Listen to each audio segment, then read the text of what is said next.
back to you live from our rooms. I'm Zach. So, Oh my god.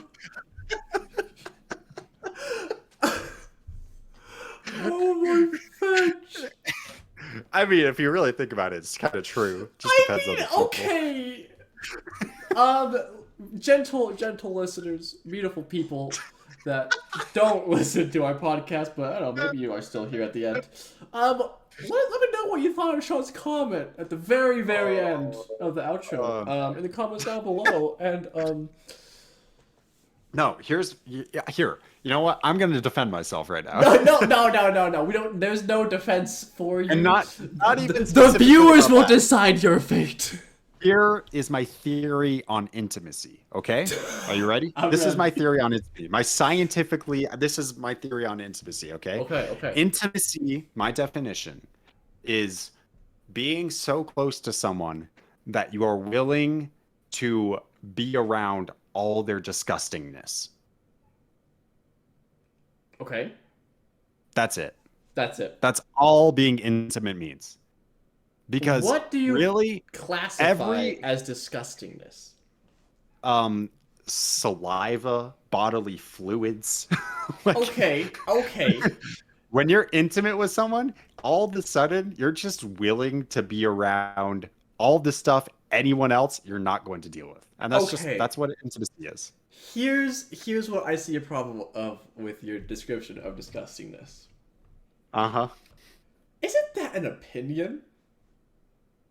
What? Disgustingness? Wouldn't one person have very differing opinions on what is classified as disgusting or not? Well, here's the thing. In culture, Okay. in our culture, Okay. specific things are not consistently shared with large amounts of people, True. such as So, if we were go to a different culture, right. The definition could change of intimacy, definitely. okay, gotcha. I'm telling you, this is my theory on So intimacy. your theory has some subjectivity to it. I think every theory does. Well, I mean, not mine. Oh, yeah. But what if there's that only one correct answer to my theory? So it's actually not even a theory; it's just a fact. is that one of your theories, that your theories are facts? Is that Yeah. a theory? Uh-huh. So is there subjectivity to the idea that your theories are facts? No, because it's always proven right. Name a theory that is a fact, please. My theory. That's a fact. My theory that I am always right with my theories is a fact. This reminds me in my brain and behavior class, when my professor was like, every rule has an exception except for this rule. Except for me.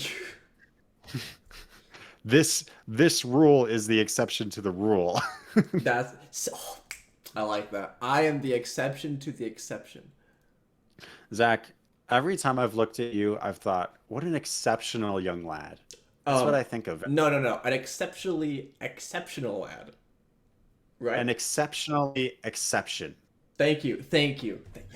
Yes. People You're an are finally exceptional seeing me for what I truly am. You are just like, when I think of you, is your middle name? Tell me honestly, Zach. This is honest time with the viewers, right? Okay. You owe it to them. You owe it to them. After everything you've done to them, you owe it to them. I don't owe them anything. Is your middle name Accept? Oh, Sean. Of course not. Because if I had to spell it out for everyone, then like it's just kind of like bringing other people down. My greatness is so much they should be able to see it without me having to put it down into a word. It's your countenance. Your countenance exudes exceptionality. Whatever you just said, I agree with 100%. Hey, everybody post your favorite feature of Zach's in the comments. Yeah. Please do. Right after you share your thoughts on Sean's ending of this episode. Yeah, dude. Honestly, this semester, and we've talked about different things that could go on in the semester, but I think what's been happening in the past couple episodes, at least, is that we've actually been calling out for people to write things in the comments. And what's going to happen is in like a year, we're gonna be those people. It's so good. It's perfect. Okay, future me. What do you think about current me and current Sean's opinions on topics? Yeah. No, well, answer the exact questions. Answer what you think of Sean's final statement at the end of this episode, and answer what you think Zach's best feature is. Answer honestly. That's what I'm trying to say. Don't lie to me. Don't lie to your past self. Because I'll know. It really hurts when you do that, man. Well, okay. Anyways. I can't wait for a year from now. There's going to be so many comments from just us on Spicy Nuggs. It's going to be awesome. That's the circle we're going for with time right there. True. Oh my gosh, the perfect content. The one that that eternally captures our own attention. We'll never run out of viewers because we're the viewers. It's brilliant. This was the content that was missing on every other platform. Everybody else is like, what if my YouTube channel crashes? What if everything? We're never gonna have to worry about that, baby. We're the ones keeping it going. It's us. Spicy Nuggs will never die. It will be immortal. This is our legacy. Us feeding into ourselves. See, someone might say, but Zach, what happens when you die? And you can no longer watch and re-comment on Spicy Nuggs and so on, right? Or what if they thought there could be an end to Spicy Nuggs because we stopped doing it? So, I have the solution. Talk me through it. Children. I was thinking the same thing. The only reason to have children is to continue the content. Exactly. Because really, what are they? They're basically half of me. Hopefully you're a better half, am I right? Well, there's not a good half, so he's kind of screwed either way, but... when there's randomly... when the... intro just slightly changes from, and I'm Zach, and I'm Sean, or whatever. When it's Zach and Sean Jr., guys, you're in for a wild ride. But it's really still just us. I'm going to name my son Nosh. It's my name backwards because he's going to be the opposite of me in every way, except for keeping Spicy Nuggs alive. My kid's name, Hakaz. It's gonna be glorious. Hakaz. I guess if we're gonna go it based on pronunciation, then it would be like nice. Nice. I mean, it doesn't have to be, but Hakaz has a nice ring to it. Let's be honest. Okay, actually, everything we're talking about is beautiful transitions to the two things I wanted to bring up with you today. That's terrifying, and I don't know how we continually do this. The first one is just a brief one, okay? And it's just going off of literally the transition is because we're talking about your name. Okay. So, so your name? Talking about your name today? Today I was listening to from last semester where you told me your dream and we interpreted it, right? Oh, okay. I was like, I told you my dream. Like, was this a dream I had? It was like my grand dream for my life. Okay, No. I'm glad you specified. Which dream was this? It was the manta rays and the museum. I think I've told a couple dreams on Spicy Nuggs over the years, so. Oh, it was that one from last semester. Gotcha. And I was listening to it, and it was a grand old time, and it was a great episode, honestly. Like, just a quality episode. Everyone needs to go check that episode out. Link in the description below, or you can click the top right thing that appears, the box. That probably won't be there anyways, but it's fine. I don't even know how to make this happen. Anyways, so I noticed that YouTube had auto-generated chapters for the video, which I've noticed in other Spicy Nugs episodes that this has been happening. YouTube's been auto-generating chapters. So I wasn't overly surprised, but it is interesting to note. And I was like, okay, so I like start looking at the names of them. And what I assumed YouTube would do is just grab like a word and then use that to cut the chapter and then name it after whatever that word it grabbed was, right? Sure. That's what I was happening. But that is clearly incorrect because listen to the names of these chapters. Zach's dream. Zach's thoughts on being critical. Zach's thoughts on movies. Zach's reaction. It somehow knew you were the one talking. What? Uh-huh. Wait. Obviously, I didn't say, okay, everybody, now it's time to listen to Zach's dream. I didn't do that. Of course. Like, it recognized your voice well enough to name the chapter after you and recognize that you were the one kind of guiding this discussion. Oh, that's weird. Yeah. So, and what's also YouTube weird, knows my voice. Yeah. That's a strange thought. Yeah, man. And what's also weird is, at least for this video, none of the chapters mentioned my name at all. What the fetch? I've remained in the clear. You beat the system somehow. No, Sean, the YouTube overlords, they found me.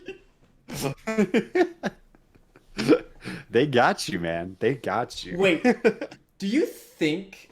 Okay, have you seen the AI streamers? Where it's literally just an AI that's streaming? Yes.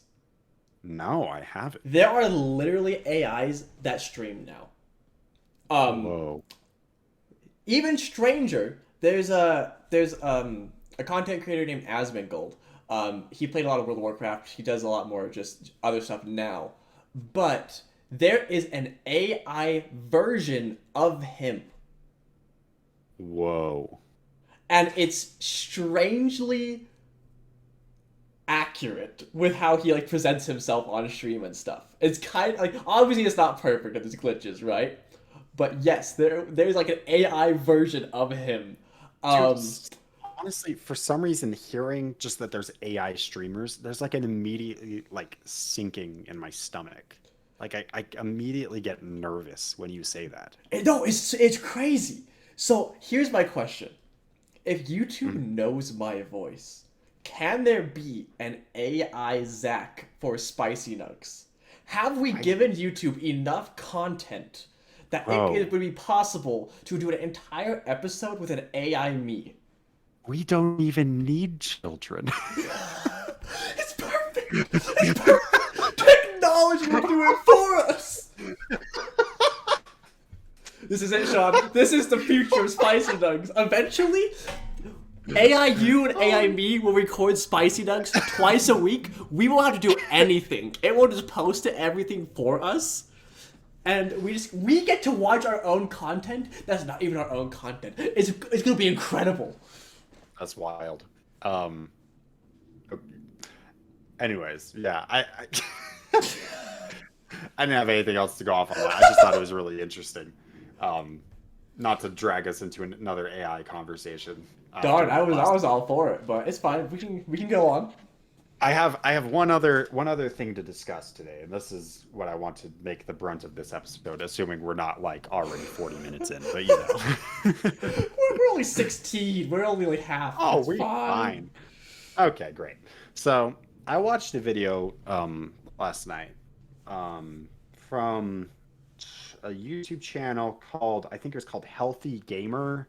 Oh yeah, I've seen his stuff show up a couple times. Okay, great. Yeah, I've noticed it occasionally, but I've never clicked on it. But this one I clicked on because it was asking the question, why do so many people recently seem to be struggling with finding purpose? And obviously, this is an interesting topic for me since I took a class on nihilism. Um, but come to find out, at least according to YouTube, you know, like YouTube, when you're like watching a conspiracy theory video, it'll bring up like a little box that says, this is not scientific and not backed by evidence. You know how it'll Yeah, do that? yeah. It had like the opposite of that for this guy. It was like, this is a professional. So he's like a real Oh. psychologist. Oh, Yeah. wow. And I was like, okay, shoot. Like, this is a guy who meets with clients and like actually knows what he's talking about. So that's cool. Um, and he was talking about, yeah, he posed the question, right? So many young people today really struggle with finding purpose in life. It can feel like the daily grind is just like get up, do work, do school, maybe exercise, play like a video game, go to bed, rinse and repeat forever. And it just doesn't feel very fulfilling, right? Um, and he was, you know, why? Why would this be happening? And so he examined what's happened in the past 20 years to make young people feel like that. And of course, the answer is digital media explosion, right? Mm. Um, and so his argument, at least, and I found this very compelling, especially, and this is almost a continuation of our conversation about nothingness and if there's purpose to it. Um, but his argument was basically that in recent years, everyone's attention is external almost always. Like you're cooking and you're listening to a podcast. Like you're going for a walk and you're listening to music. You're never just like quiet anymore. You're always having a screen telling you things. So your attention is almost always external. Okay. Um, and then he said, and he didn't like give any research to back this, but I presume he knows what he's talking about. That research has been done to show that digital media, whether that's social media, video games, movies, any of that, it's been shown to like decrease activity in the emotion centers of the brain. So the amygdala, the limbic system, those all like quiet down when digital media is around. It's like numbing us, which makes Interesting. sense because like you finished a tough day of work or school or whatever, and like you're frustrated and you're tired, and what do? You grab your phone, or at least I grab my phone, I watch a YouTube video, I watch several YouTube videos, or I play a game on the Switch, and like I stop thinking about it. I've just moved on from that because I'm not thinking about that anymore, right? So it Right. has this like numbing effect. But then that's paired with what social media shows, which is a lot of it shows people living good lives and being happy. Um, and so like you see them being happy and you're like, okay, I need to do this and this and this, and I will be happy. And then you go do those things, but you're numb. You've numbed yourself. So it doesn't matter that you're doing those things because you've already become numbed. Oh, wait, okay. Wow. Yeah. Okay. Thoughts on that before I blast off further. But yeah. Okay. My initial thought is kind of like going against this idea. Um, and I guess my question would be, does specific types of media or social media numb while maybe other types of social media has the opposite effect? Because like my initial thought was like, what about Twitter? Like people Yeah. are very Yeah. opinionated and emotional on Twitter, and it's almost like it has the opposite effect at times. You know, that's a great question. He didn't dive into different types of social media. I don't know. Again, I don't know what research he was pulling or anything like that. Um, but what I think of is sure, it's emotional online, but what's the person behind the screen doing? You know what I mean? Yeah, yeah. No, I definitely do agree with the idea that social media can be numbing. Because even I use it that way. Like you Right. said, you get home from a day at work, it's been mentally exhausting or something, and you just sometimes you just scroll, or sometimes you just put in a video game, and like you're not even there anymore. You're just like doing the thing to. Hmm. So yeah, like I do. I like initially like yeah, I can see how like media in general could be numbing. So Yeah. No, I get what you're saying though. He's probably being too broad. Um probably for the sake of the video. Of course, of course. Yeah. There's probably so many different avenues with that just idea in general. It'd be impossible to fit anything into a That'd be video without. that'd be a fascinating thing to research, though, is to see the effects of different types of social media on the brain. It'd be tough. That'd be a tough one to do. There's so many variables to work with in Oh that yeah. case. If you look at just platforms, even there's so many to choose from. But like even within platforms, like what are you pointing them toward? So, yeah, really interesting. Um, okay. Anyways, uh, here was the crux of his argument. Okay. Okay. The crux of his argument was, okay, so then how do we find purpose? What we need to do is get rid of this numbing effect. And how do we do that? Well, the answer is to focus your attention inward instead of externally, right? Right. Right. Um, and this concept, we're going to come back to this. This is really interesting to me. But like, so his argument basically was like, go for a walk. It doesn't have to all be like it doesn't have to be like a week of meditation or like a giant backpacking trip, but like, take time every day, like 30 minutes to just like do some breathing exercises, like very simple things that let you break away from the external thing. And he was like, this is what you're going to notice. Firstly, your attention is still going to be external. You're going to be thinking about things you want to be doing, impulses you have. You're going to be thinking about maybe like some intrusive thoughts are going to come through, like reasons that you go to social media anyways, right? Right. And then later, what will happen is you're going to just reach a point where you're just bored. And what is boredom? Boredom is just seeking impulses. That's your mind being like, we need to do something. Like, we need to find something to do. We're bored. Do something about it. And he's like, you need to push past that and get to, he's described it as the end of thought. And this is where we're getting into like the nothingness discussion again. Okay. He's like, and he's like, the end of thought is when your attention is fully internal. And at this point, you can now focus on your values and what matters to you. And because you can focus on that, you can build goals based on those values and you can find purpose through that. Right. So. Which, yeah. Go Okay, ahead. Go ahead. I was just gonna say I like that quite a bit. Although it sounds kind of pretentious to be like find the end of thought. There's definitely like a little bit of like, okay, let's calm down a little bit. But like I do like the idea of just like it's when we talked about our nothingness, you brought up like the idea of just like laying in bed and you're kind of like left not really thinking about anything. And that's what this immediately made me think of. Just like a moment where you're not stuck on all of the stuff going on. You're just like there with yourself. And what if you use that time to suddenly be like, what do I care about? And use that to kind of guide you. Anyways, what are your thoughts on Man, what can I say? I'm really good at viewing myself inward and not focusing on the things outside of me, the distractions of the world, if you will. I mean, of course, Zach. You made an entire podcast about yourself, so of course you can focus inward. That's right, and don't forget it. No, it's interesting because I had this thought right at the very beginning, before we even went to the idea of like social media numbing you and things like this.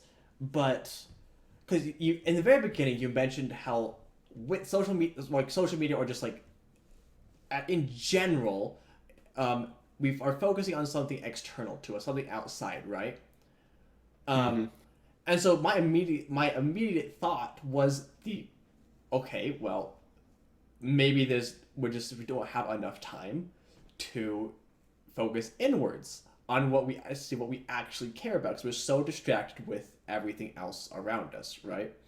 So in a way, like my mind almost kind of like skipped the steps, but in a way, like those steps are made like showing why that is the case. So you kind of naturally leapt to his conclusion, whereas he kind of took the like more steps to get there because he wanted to make a 20-minute video, I guess. Right. No, but those steps are interesting. I think there is value in like definite value in understanding why something happens.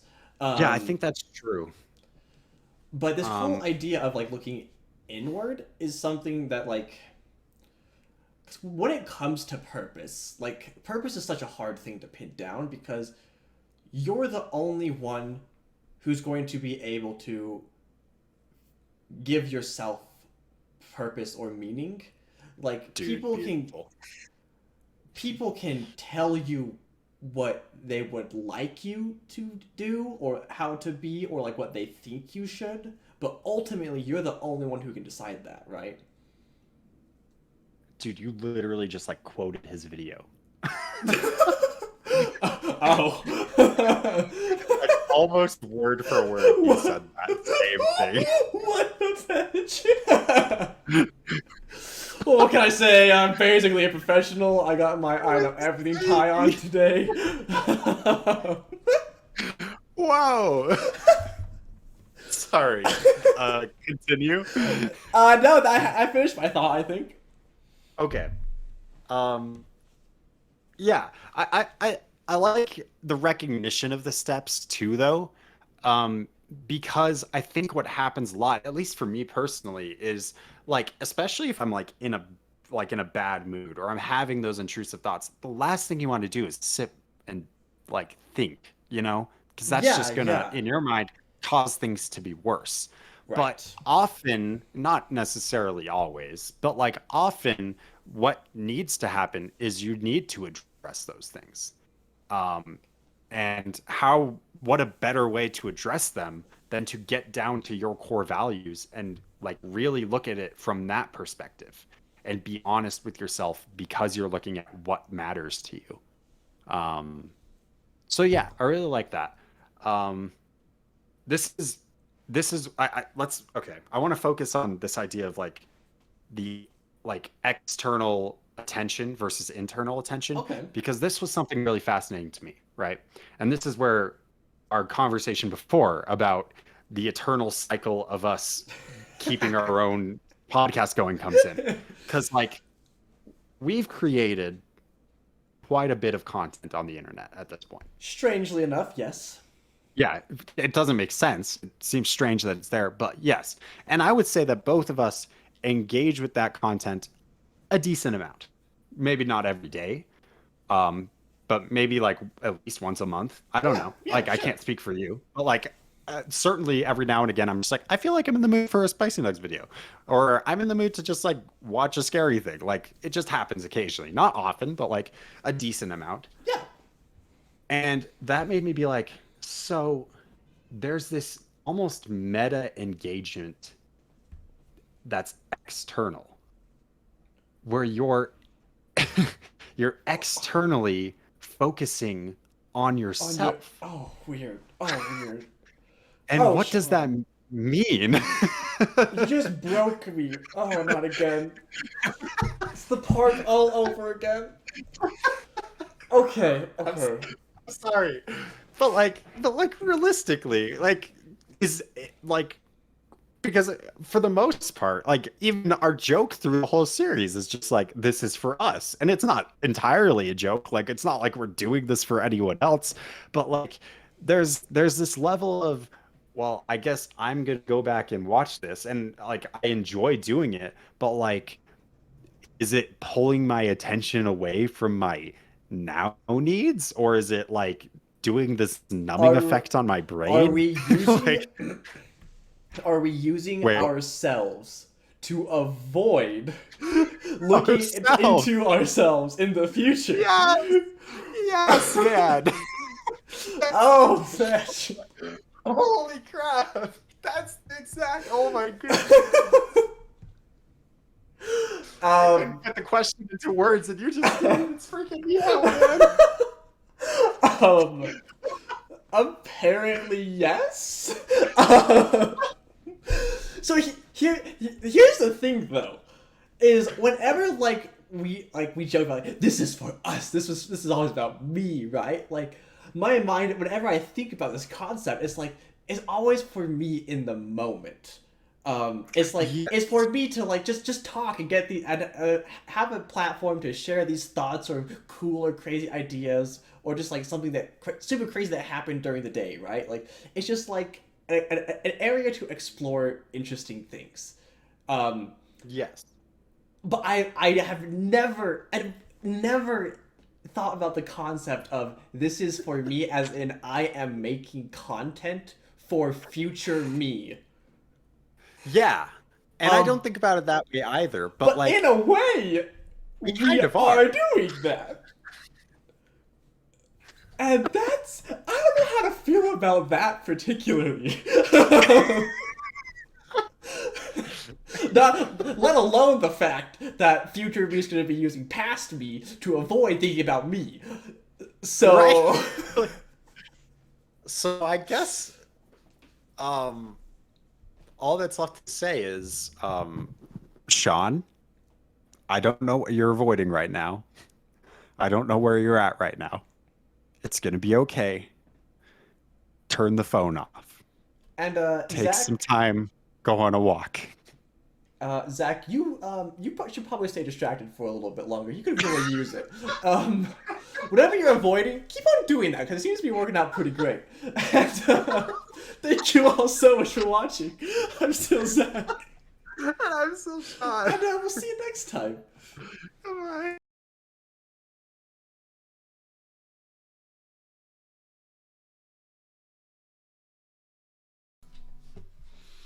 We're here to get real meta. We're here to get real meta. Sean really messed up. Didn't sing a song in the episode, so we're here to get real meta. Editing Sean is singing a song. Editing Sean stuck with this job. Yeah, Sean and Zach, you both suck. You both messed up. You didn't keep the thing going on. Yeah, we're here to get real meta. Woo! We're here to get real meta. We're here to get real meta. You both messed up, so we're here to get so meta to let you know you suck.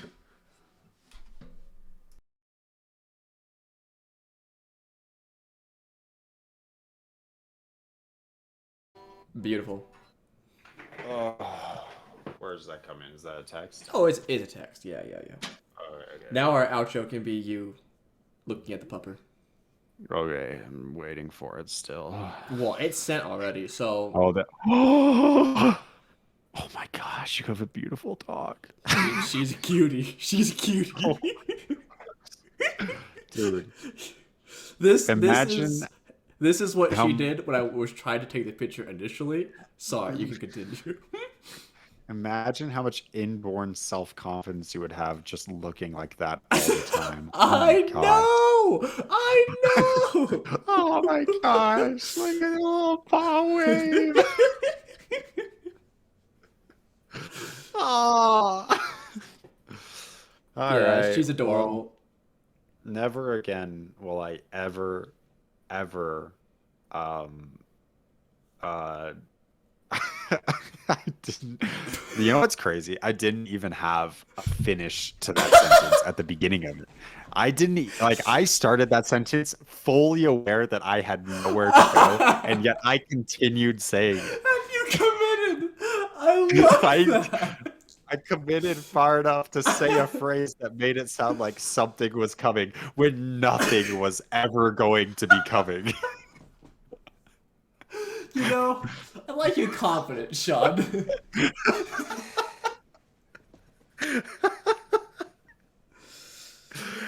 Oh, holy crap. Yeah, your dog or your brother's dog just left me speechless, I Yeah, guess. is all. I know. I'll let her know that you had a great impact. You She kissed had a that great dog on impact the on mouth. you. Oh, I'm good, thanks. You kiss that dog on the mouth for me. No. She'll lick my foot or something. It'll be fine. Just as intimate, if I'm being honest.